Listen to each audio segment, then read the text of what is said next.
오늘 우리가 읽은 말씀은요, 요한복음 11장, 지난주에 읽었던 요한복음 11장 앞부분에 이어서 계속 나오는 것입니다. 우리 지난주에 읽었던 말씀의 부분들 여러분들 기억하시죠? 죽은 나사로가 다시 살아나는 그런 기적이 나왔습니다. 죽은 나사로가 다시 살아나는 기적. 지난주에도 말씀을 드렸지만 죽은 자를 살리는 이 기적은 예수님께서 행하신 기적 중에 사람들의 입장에서 보기에 가장 크고 놀라운 기적이었습니다.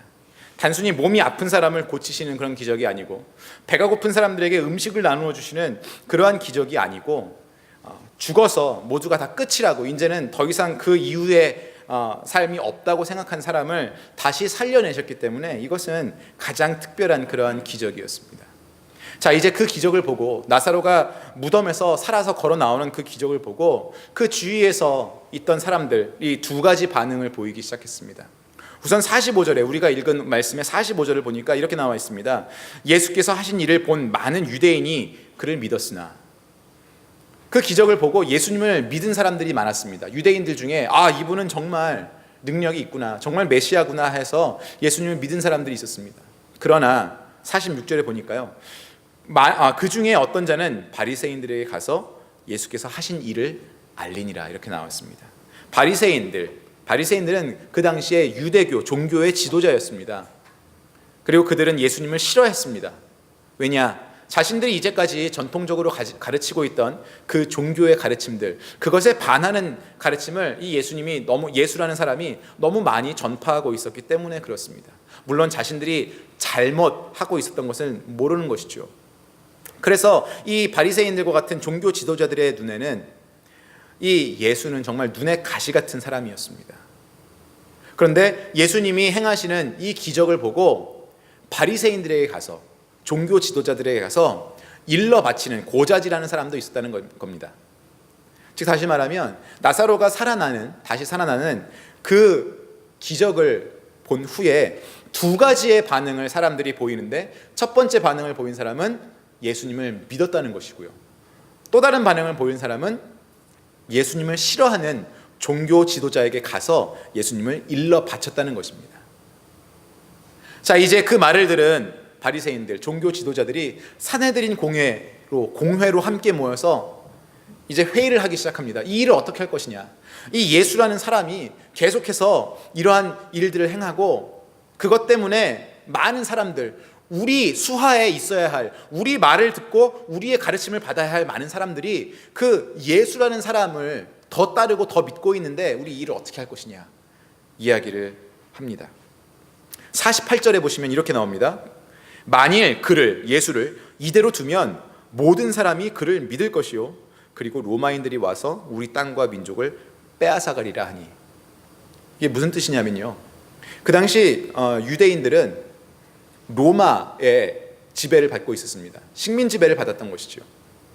그런데 로마 정부는 유대인들에게 어느 정도 자치권을 인정을 해 주었습니다. 그래서 바리새인들과 같은 종교 지도자들이 리더십을 갖고 그 로마 정부의 가이드라인 안에서 유대인들을 어느 정도 다스릴 수 있었다는 것입니다. 그런데 이제 이 예수라는 사람이 나와서, 소위 이들이 말하는 개혁할 사람, 예수라는 사람이 나와서 물을 흐리고 다닌다는 겁니다. 우리 수하에 있던 그 사람들이 이 예수의 가르침을 듣기 시작하고 예수의 기적을 보고 그를 믿기 시작한다는 겁니다. 그러면 그 유대인들이라는 공동체가 굉장히 혼란스럽게 되겠죠. 그것을 이 유대 지도자들이 이야기하는 겁니다. 만약에 우리 유대인들 안에서, 우리 공동체 안에서 그렇게 혼란스러운 것이 저 로마 정부에 보이면 그 로마 정부가 가만히 있지 않을 것이다. 직접 개입하여서 이 모든 혼란스러운 상황을 다 정리시킬 것이고, 그리고 그 혼란에 오도록 만든 우리들까지도 책임을 주어서 결국에는 우리가 이 유대인들을 다스릴 수 있는, 지금 우리의 지위와 특권이 없어지고 로마 정부가 우리 유대인들을 직접 다스리게 될 거다 하는 말을 하는 겁니다. 그러면서 걱정하는 것이, 그러면 안 되지. 로마 정부가 직접 개입해 들어오면 우리의 기득권, 이거 다 잃는 것인데 그러면 안 돼. 라고 서로 이야기하는 겁니다. 자, 그럼 어떻게 할까? 어떻게 할까? 종교 지도자들이 계속 회의를 합니다. 그때 대제사장 가야바가 한마디를 합니다. 모든 것을 평정시키는 한마디를 합니다. 뭐냐면요, 50절을 보시죠.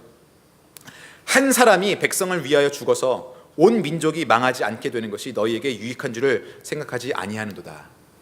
한 사람이 죽어서, 온 백성을 위하여 죽어서 온 민족이 망하지 않게 되는 방법이 있다, 이렇게 얘기하는 거예요. 이것이 뜻하는 바를 여러분들 아시겠죠? 그 예수, 그 한 사람이 죽으면 된다.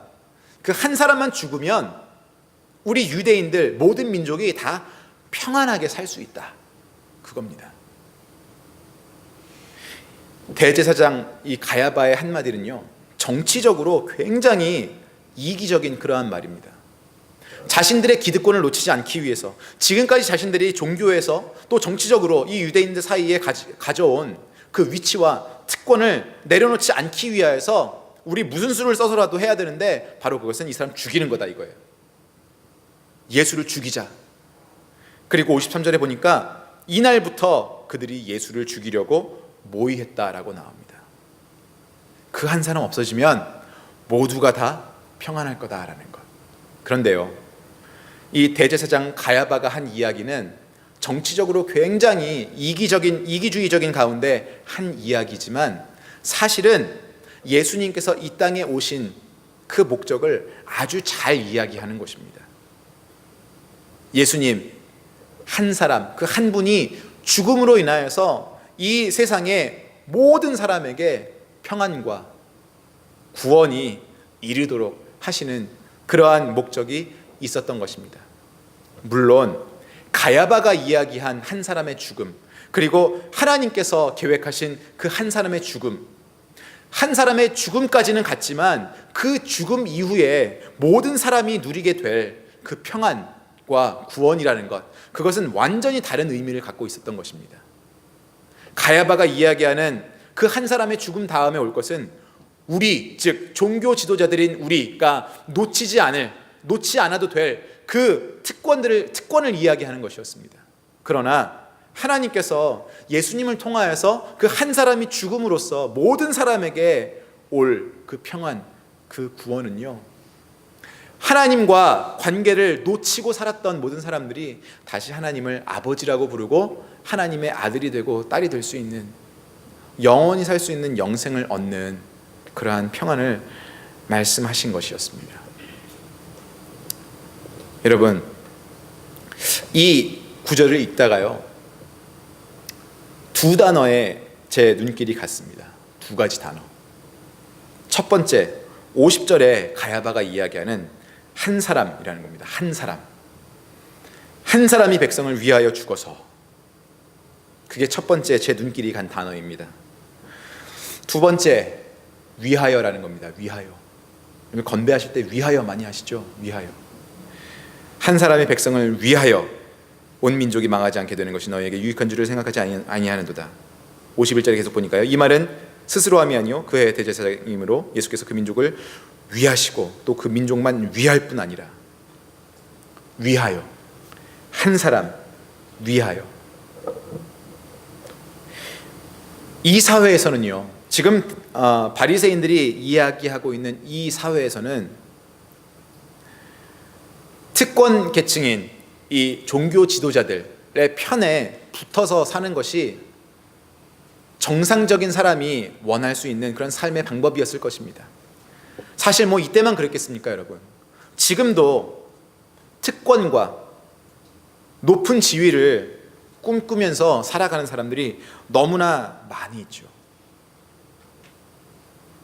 많은 사람들의 생각이 그겁니다.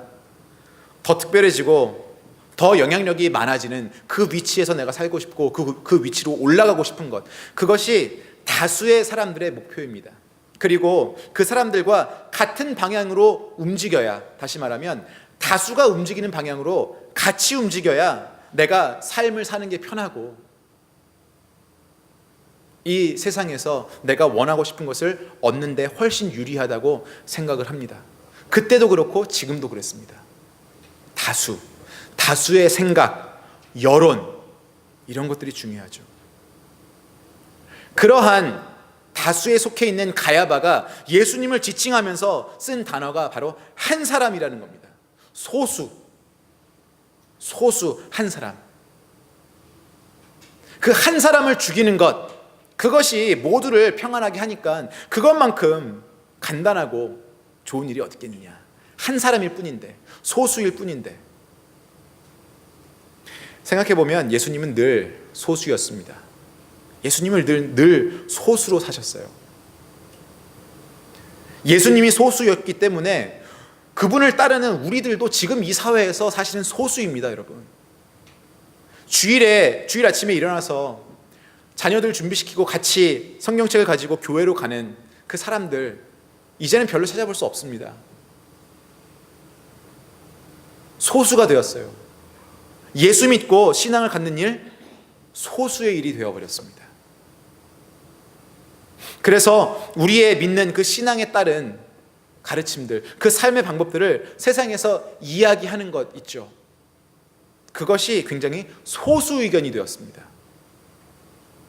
동성애에 반대를 한다거나 이런 세상의 모든 죄악들이나 문란함에 대하여서 반대하는 것이 소수의 의견이 되었습니다. 그것은 우리 믿는 사람이 세상의 소수가 되었다는 겁니다. 그런데 예수님도 소수였고 우리도 소수인데 다른 점이 있습니다. 우리는 이 사회에서, 세상에서 소수가 되는 것에 굉장히 불편해하고 있습니다. 누군가 나의 믿음을, 신앙을 알아주지 못하고 나에게 동조해주지 않는 것에 대해서 굉장히 불편해하고 있습니다. 그래서 내가 소수인 것이 불편해서 다수 쪽으로 내가 옮겨가기를 굉장히 많이 원할 때가 있습니다. 나도 그냥 눈 딱 감고 그냥 죄 한번 짓고 하나님이 싫어하시는 그 일하고, 그렇지만 세상에서는 사람들과 다수로서 함께 몰려 있을 수 있으면 내가 덜 외롭겠다라고 생각할 때가 있습니다. 그렇지만 소수였던, 단 한 사람이라고 지칭될 만큼 소수였던 예수님은 어땠습니까? 여러분, 늘 소수였던 그 예수님이 외로워하시는 것 성경에서 보신 적 있습니까? 그분이 소수여서 이 세상에 계시는 동안 불편해하신 것 여러분 보신 적 있습니까? 전혀 그렇지 않으셨어요.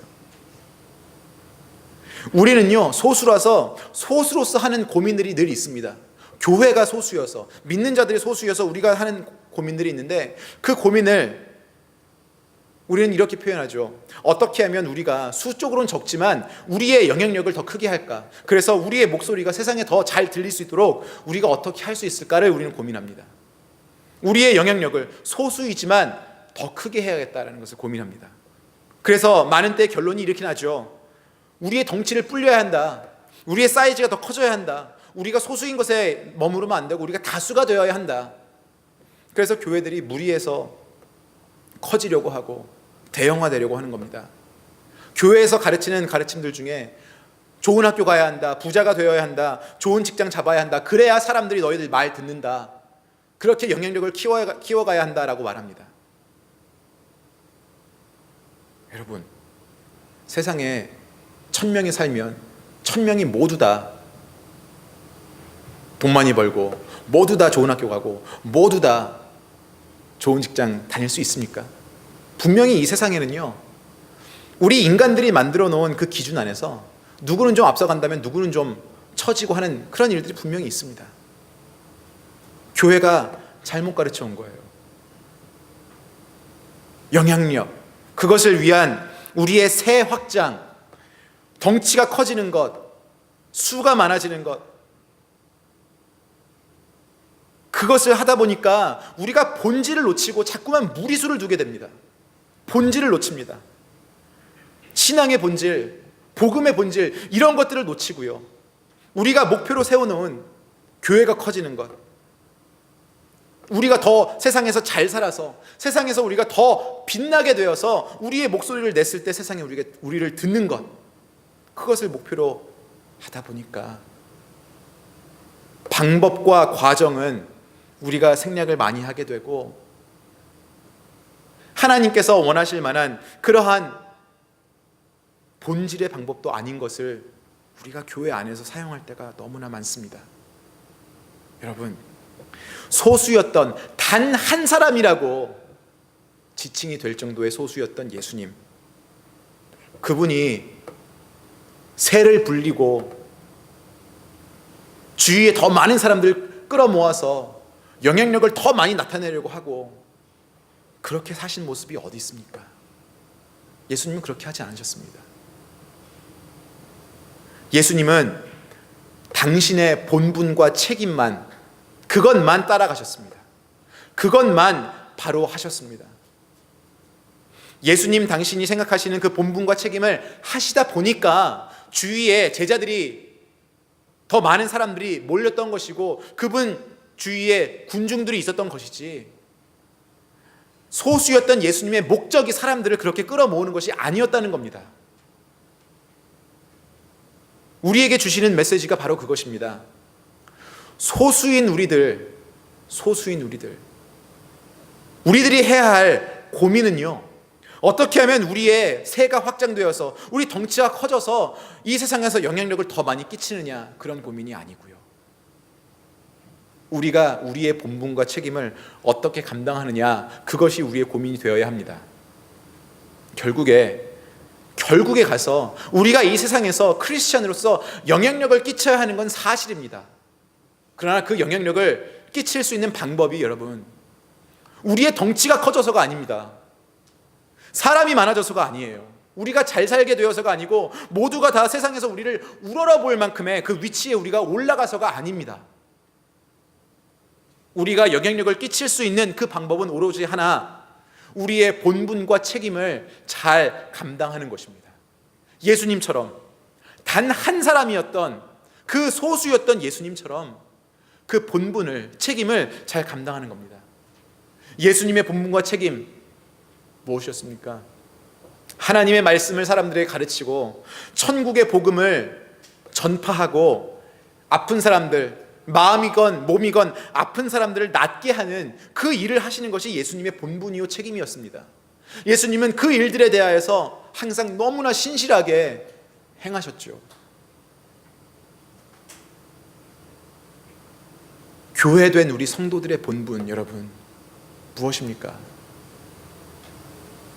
그냥 가장 간단하게 영적인 것, 육적인 것 우리가 나누어서 생각한다면, 여러분, 우리가 크리스찬으로서 예수님의 제자로서 사는 일에 여러분 본분이요 책임의식을 느끼십니까?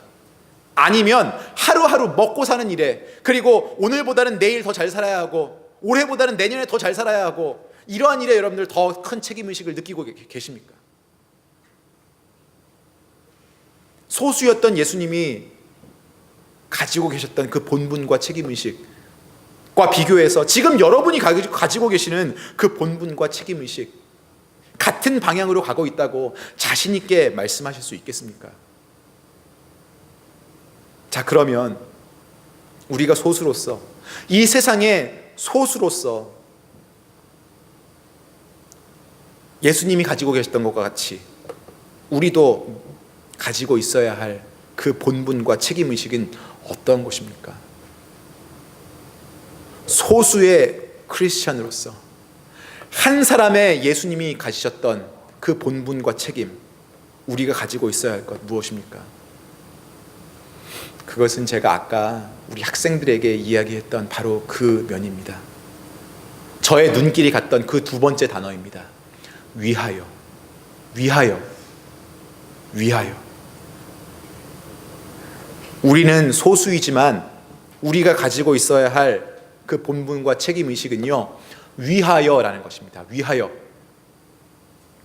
예수님은 50절에 나온 것처럼 가야바가 잘못된 의도로 이야기했지만 한 사람이 백성을 위하여 죽어서 온 민족이 망하지 않게 되는 것, 이것을 위하여 이 땅에 오셨습니다.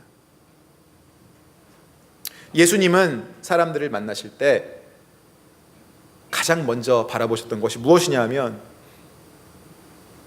이 사람이 필요한 것이 무엇인가를 보셨던 겁니다. 아까 우리 학생들에게 제가 이야기했지만 이 사람이 가진 것이 무엇인가를 보신 것이 아니고 이 사람이 갖지 않은 것이, 이 사람에게 결핍된 것이 무엇인가를 보셨던 것입니다. 그리고 예수님께서 그 결핍된 것을 발견하시면 그에게 다가가셔서 그것을 채워주셨습니다. 구세주로서, 하나님의 아들로서 인간들에게 하신 일이 바로 그겁니다. 예수님의 본분, 예수님의 책임, 바로 그것은 타인들의 필요를 보고 그것을 채워주는 것, 즉 우리가 요즘 많이 말하는 섬김이었다는 것입니다. 섬김. 여러분, 그것이 소수가 된 우리 크리스천들이 가지고 있어야 할 책임의식이고 본분입니다. 섬김입니다. 섬김.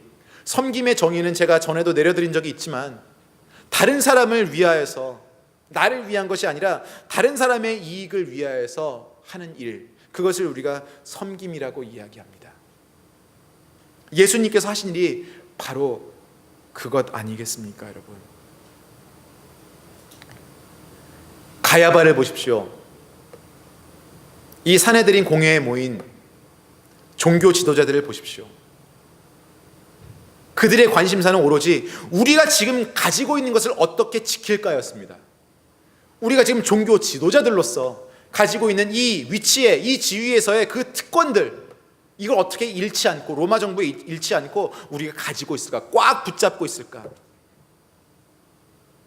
여러분, 그것이 다수의 생각입니다. 시대가 변해도 그것이 다수의 생각입니다. 어떻게 내가 더 잘 살 수 있을까? 지금 가지고 있는 것 잃지 않고 어떻게 지킬 수 있을까?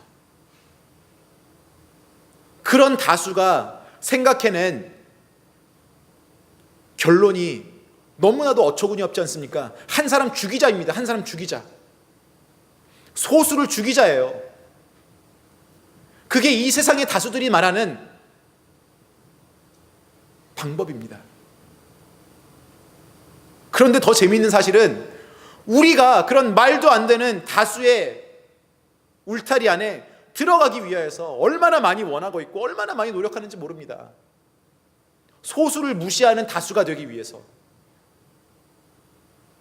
여러분, 예수님은요, 소수로서 다수를 섬기는 삶을 사셨습니다. 소수였지만 다수를 만날 때마다 그 다수의 필요가 무엇인지 보시고 그것을 채워주기 위하여서 사신 분이 예수님이세요. 그 일들 가운데 예수님은 전혀 소수가 된 것을 불편해하지 않으셨습니다. 소수가 된 것을 전혀 외로워하지 않으셨어요. 그 결핍된 사람의 필요가 채워지면 그것이 예수님에게 기쁨이 되었습니다. 한 잃은 영혼이 다시 예수님께로 돌아올 때,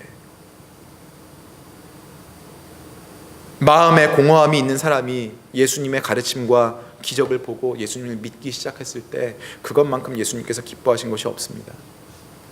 여러분, 우린 소수입니다. 맞습니다.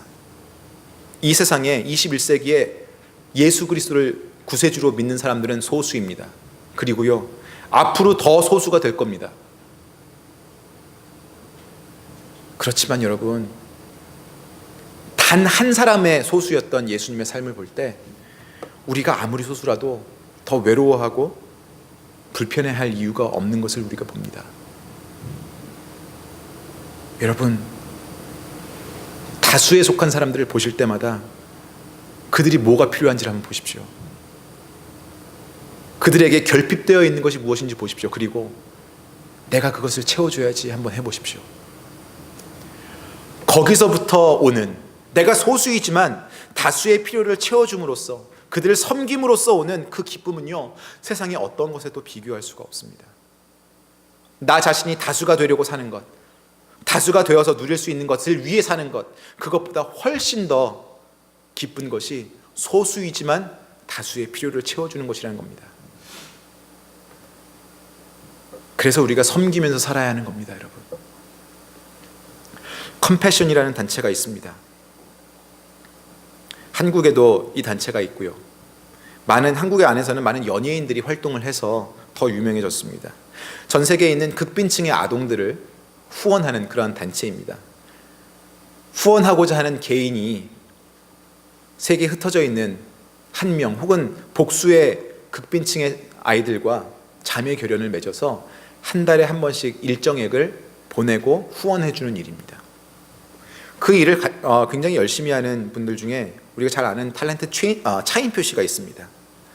그 차인표 씨가 한번 인터뷰에서 한 얘기가 있는데, 수많은 컴패션의 후원자들 중에 본인의 기억 속에서 정말 사라지지 않는 분이 한 분 계신데, 한 개척교회 목사님이라는 겁니다.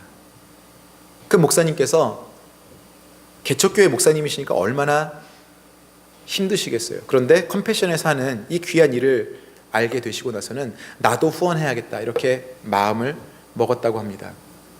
TV에서 이 차인표 씨가 이야기하는 목사님이니까 카메라를 가지고 그 목사님 교회에 가서 찍었어요. 정말 상가에 아주 작은 한 공간을 빌려서 교회로 사용하고 있는 정말 어려운 그런 개척교회인 것을 한눈에도 알 수 있었습니다. 그런데 이 목사님께서 컴패션의 일을 아시고 나도 후원해야겠다 생각은 하셨는데, 본인의 삶이 너무나 어려우니까, 개척교회의 삶으로서 너무나 어려우니까 이제 이 컴패션의 자매결연 맺은 아이를 돕기 위하여서 그때까지 하지 않으셨던 일 한 가지를 하기 시작하십니다. 뭘 하셨냐면 구두 닦기를 하시는 거예요. 구두 닦기 통을 그 교회가 있는 상가 앞에다 가져다 놓으시고 그날부터 구두를 닦기 시작하십니다. 주중에 교회 사역도 하시면서 구두를 닦으시는 거예요. 그래서 그 구두를 닦은 것으로 모인 돈을 컴패션을 통하여서 자매결연 맺은 아동에게 보냅니다. 얼마나 기쁜지 모르겠다고 하세요. 탤런트 차인표 씨가 그 목사님은 잊을 수가 없다고 이야기하더라고요. 여러분, 그러한 소수의 삶도 있습니다. 다른 사람의 필요를 채우기 위하여서, 섬기기 위하여서 내가 안 해도 되는 일까지 찾아서 하는 그러한 소수도 있습니다.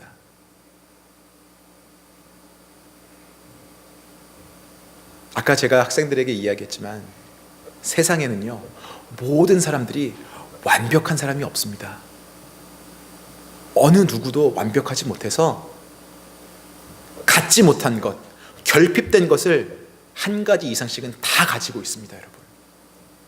우리도 그렇지만요. 그런데 다수의 사람들은 자신들이 결핍된 것,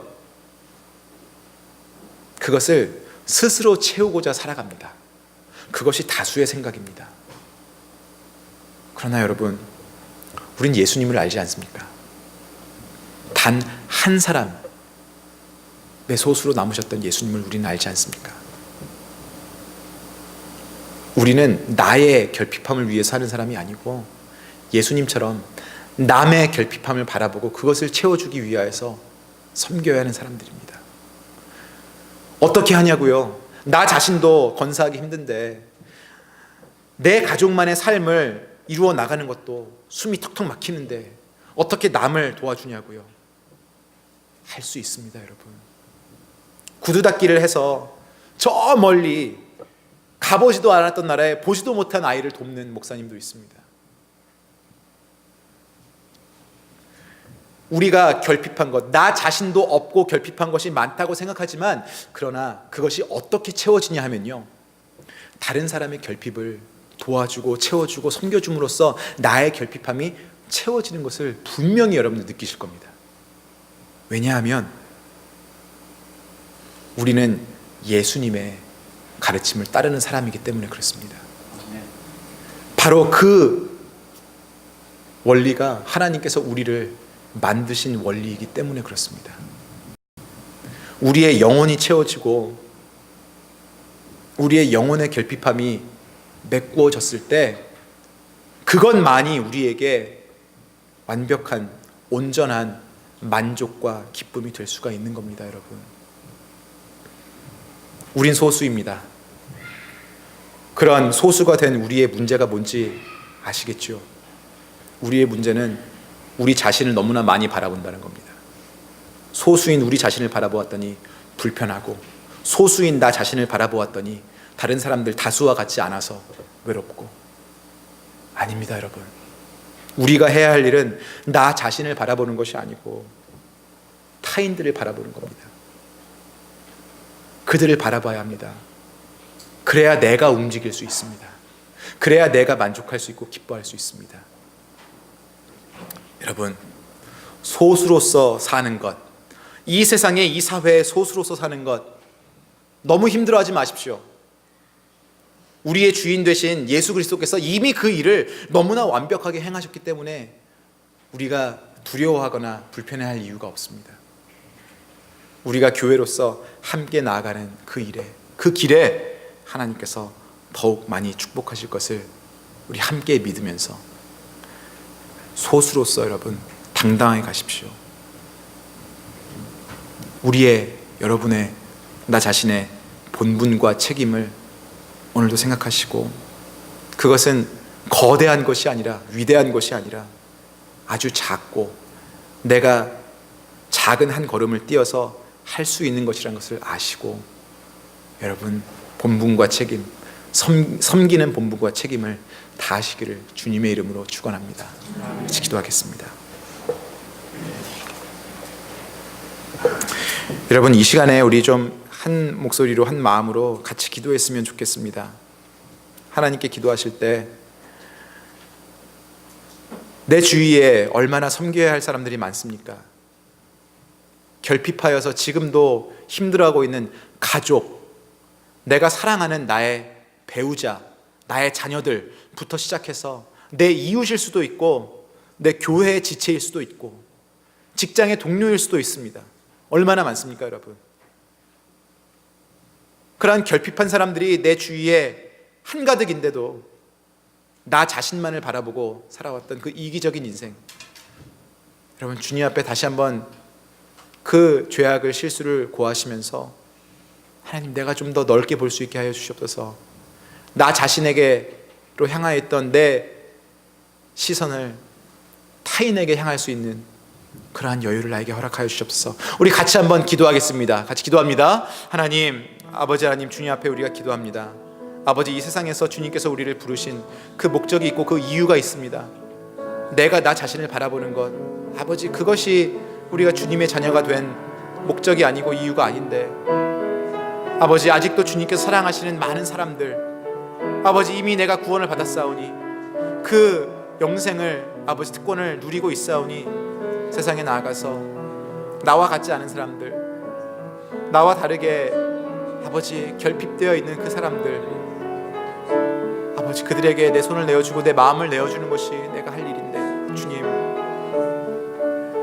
아버지 하나님, 아버지의 그 부르심을 바로 알게 하여 주시옵소서. 우리의 본분과 우리의 책임을 망각하지 아니하고 섬기고 아버지 채워주는 그 본분을 우리가 망각하지 않게 주여 도와주시옵소서. 아버지, 지켜주시기를 간절히 바라고 원합니다. 우리의 실수와 우리의 죄악을 아버지 지켜주시옵소서. 주님 함께 해주시옵소서. 아버지 하나님, 우리가 소수라도 바른 길로 갈 수 있도록 우리를 이끌어 주시기를 간절히 바라고 원합니다. 아멘.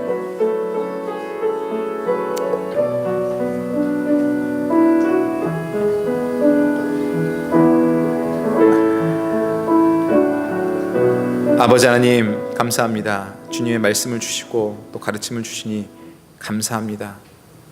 아버지 하나님, 우리의 삶 속에서 우리가 소수가 된 그 위치를 우리 스스로 창피해하고 우리 스스로 어려워하고 불편했던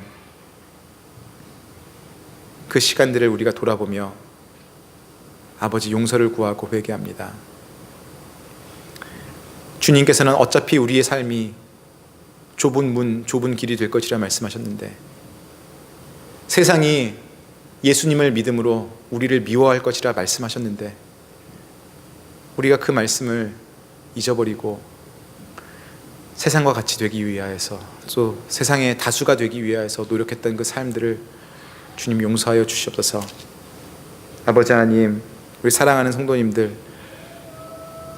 그 삶의 모든 부분 가운데 아버지 하나님의 귀하심을 알고 우리 주 예수님의 귀하심과 그 놀라우신 사랑을 받들어서 섬기는, 다른 이들의 필요를 바라보고 채워주는 그런 우리의 본분과 책임을 잘 감당할 수 있게 주여 도와주시옵소서.